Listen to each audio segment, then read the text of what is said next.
নমস্কার। কবি পঙ্কজ সাহার লেখা কবিতা অপু।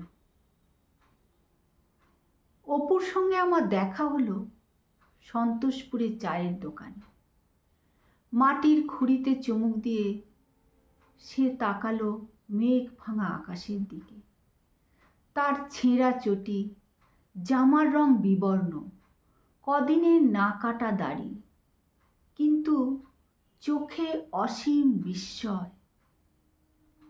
অপুকে দেখলাম গঙ্গার ধারে, ভেসে যাওয়া প্রতিমার কাঠামো টেনে হিঁচড়ে ডাঙায় তুলে অবাক চোখে দেখছে সে প্রতিমার মুখে লেগে থাকা এখনো যেটুকু রং।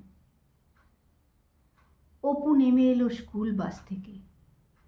বালিগঞ্জে ফুটপাতের ধারে ঘাসের আগায় একটি ব্যস্ত ফড়িং দেখে থমকে দাঁড়ালো সে।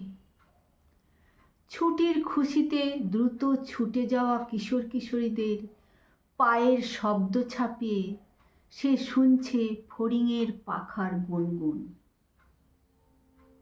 অপুকে দেখলাম বনগা লোকালে।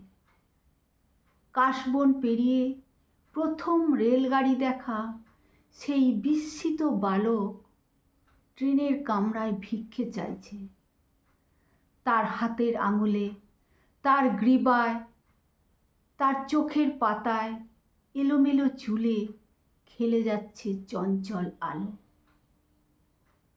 অপুকে দেখলাম আমি ঘরে, বাইরে দেখলাম আমি অপুকে। কাল অপুকে দেখেছি আমি, আজ অপুকে দেখলাম। অপুকে। নমস্কার।